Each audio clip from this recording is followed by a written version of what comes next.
Hello, my friends, and welcome back. Thank you very much for being with me again today.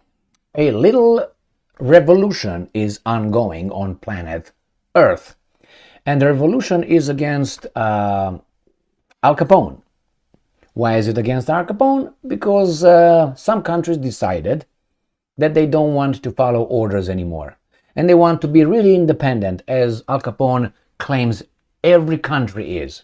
But somehow they tell everyone what to do, and if they don't do it, they're going to impose sanctions, they're going to call them names, and they're going to hurt them economically and militarily if necessarily, besides politically, which is without even saying that happens.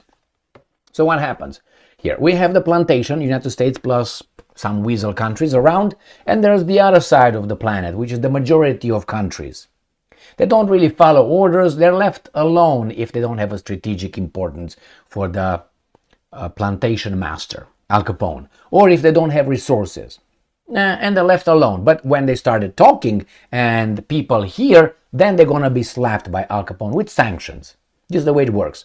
So you're free to do and to act the way you want in the neighborhood. But if I don't like how you act over there, I will punch you in the face. Because I want you to change your behavior. You're free, but I'm your referee. I tell you how to behave, and I will smack you. Now, let me show you what's going on here. You have the situation in Gaza against the Palestinians, Hamas, blah, blah, blah. And you have the world divided. Mostly now the big wall collapses. So a lot of countries, a lot of people, a lot of politicians, a lot of personalities do not follow the script, refuse to call it the way it's not. And they speak out and loud. Therefore, it's bad. And these guys try to shame them, slap them with sanctions, get them fired, whatever they can, because that's the way it works in the free world with free people. You hurt them if they don't agree with you. Okay? So, I'm just kidding, obviously, right? No, I'm not. That's the way it is. Go around, go to your job and say something tomorrow that is politically unacceptable. Even if it's true, you're going to have a problem. Nah, well, that's not free speech because that's going to make you auto-censor or censor yourself. So you're not going to say it. Now, that's not free speech. If you're afraid to say something because of negative consequences and what you're going to say is true, there's not, and right, I don't think that's free speech. Well, anyway, and even if it's not clear cut and it's still a debate, you should be allowed to, voice your assessment on the issue without being afraid that you're going to be reprimanded, negatively hurt, right? Negatively attacked. So what's going on here? We have Malaysia, and Malaysia refuses to follow the orders and Malaysia says won't recognize unilateral sanctions on supporters of Palestinian groups. So they say, you know what? You guys can impose sanctions if you want on groups that support the Palestinians. We will not. Guess what country does that? Well, obviously, the United States of America imposes sanctions on other free and sovereign countries if they don't do what they want them to do. Now, is that fair? Well, who said life is fair?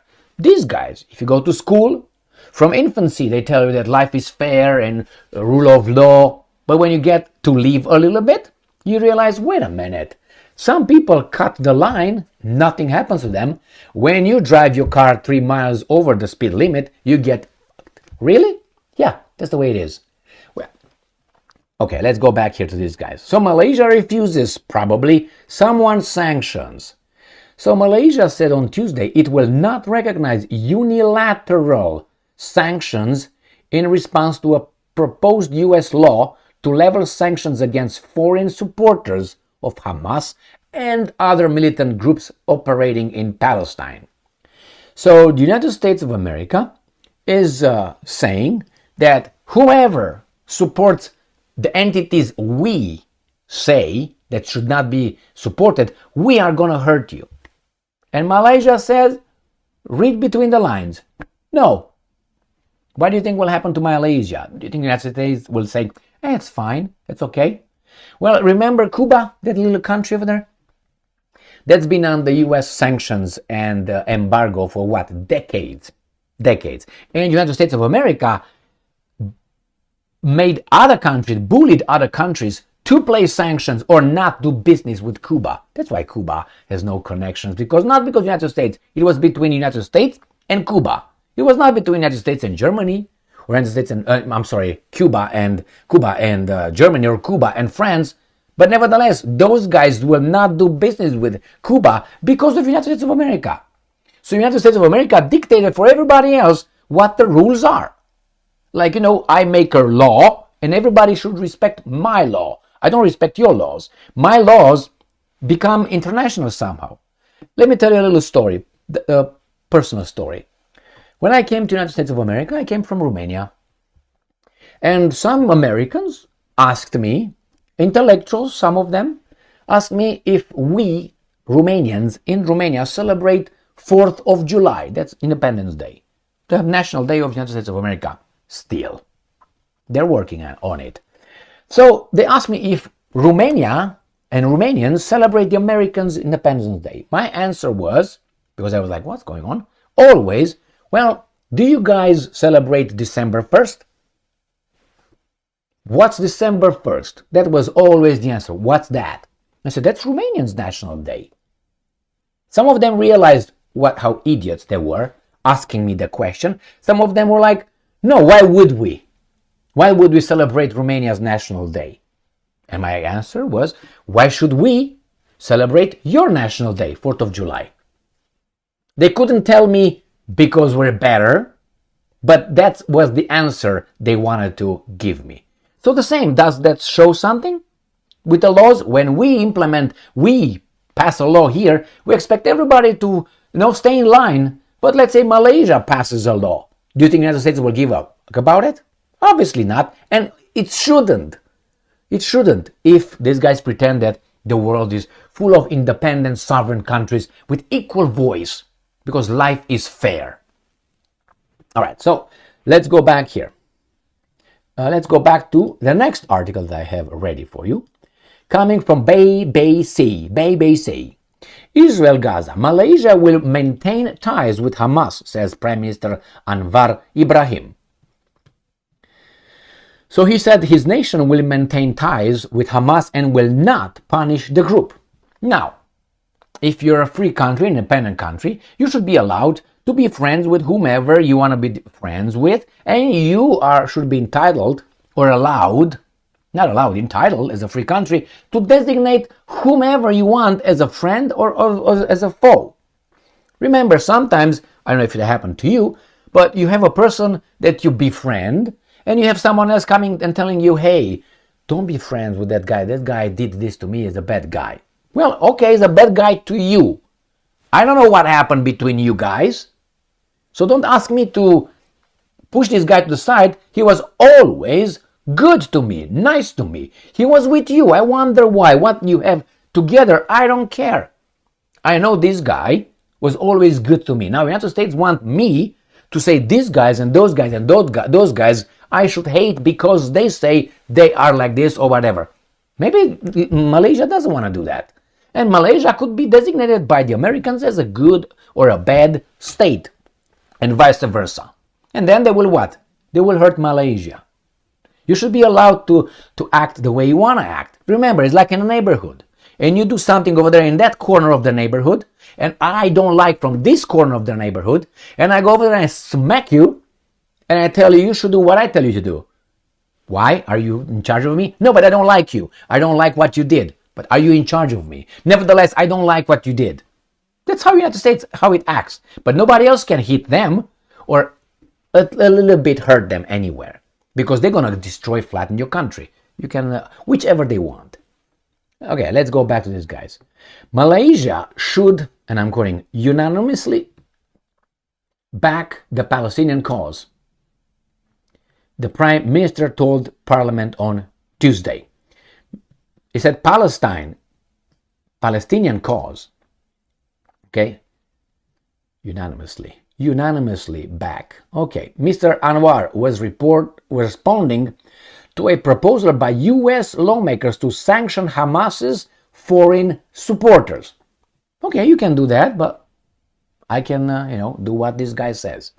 Analysts say that this is also politically expedient in a country where support for Palestinians has long been bipartisan as well as widespread.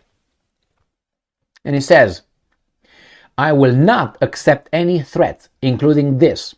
This action is unilateral and not valid because we, as members of the United Nations, only recognize decisions made by the United Nations Security Council. End quote, Mr. Anwar said. Now, Mr. Anwar is right, and the United States is wrong in this one.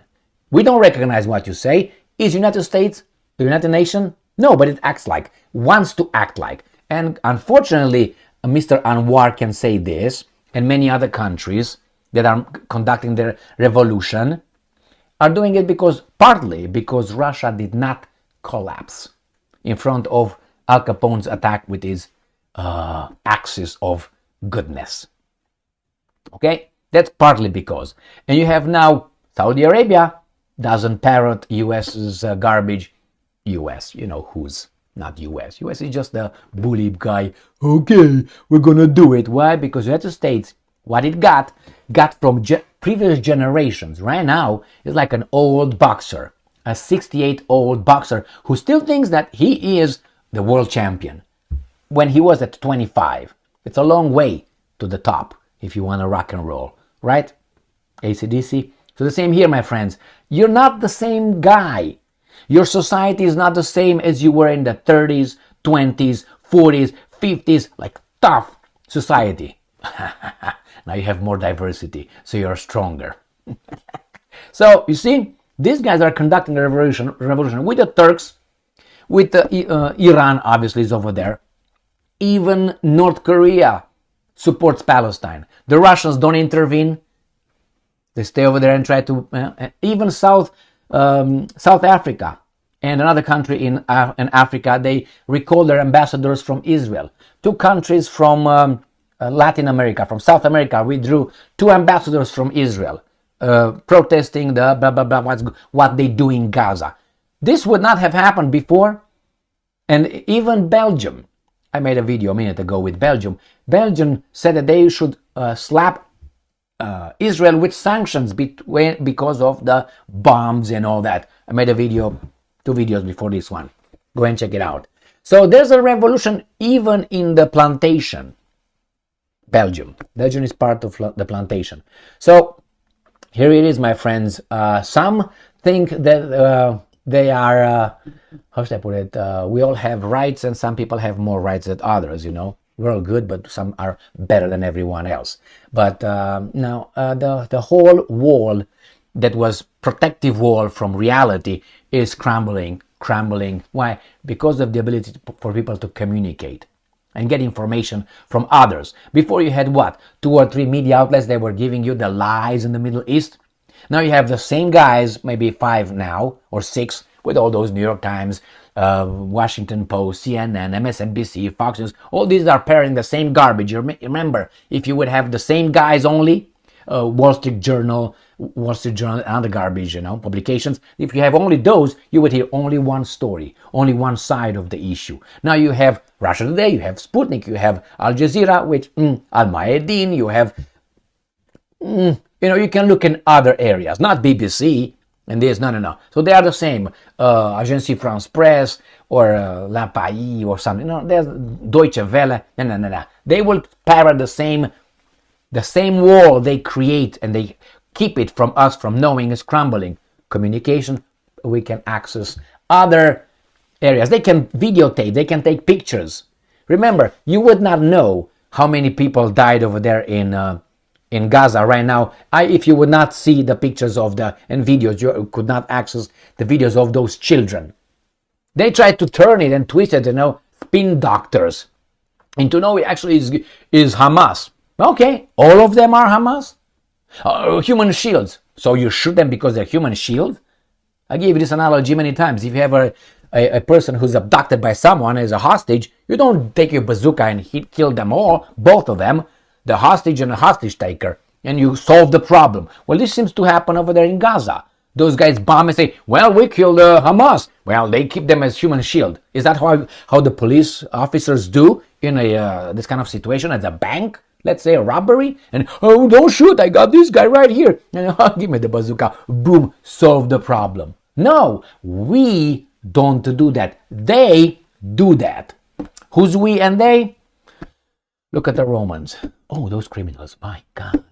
Anyway, thank you very much for being with me again today. The wall of lies is crumbling fast. Not fissures, not little cracks, big cracks. Look what's happening around this planet in the West. Why? Because of diversity. You got many groups over there, and since Europe loves, the West loves democracy, they can't afford having that. They will show their true face, my friends. As soon as those guys protest against what the government wants to do, they're gonna see how they show their true face. Look at France. What did they do? Look at the pension reform. Look when those people just rioted in Paris, and not only. What they do? They avoided the elephant in the room. It was because of poverty. It was because of police. Nobody said over there, hey, it was because of that particular reason, the riots. No, the 18-year-old who took that car was shot by the police. Oh, that was awful. Okay, they didn't. Oh, it was about the police. Who rioted? Who? Anyway, or mostly. Thank you very much for being with me again today. Stay strong, stay smart, look for the truth, and be just.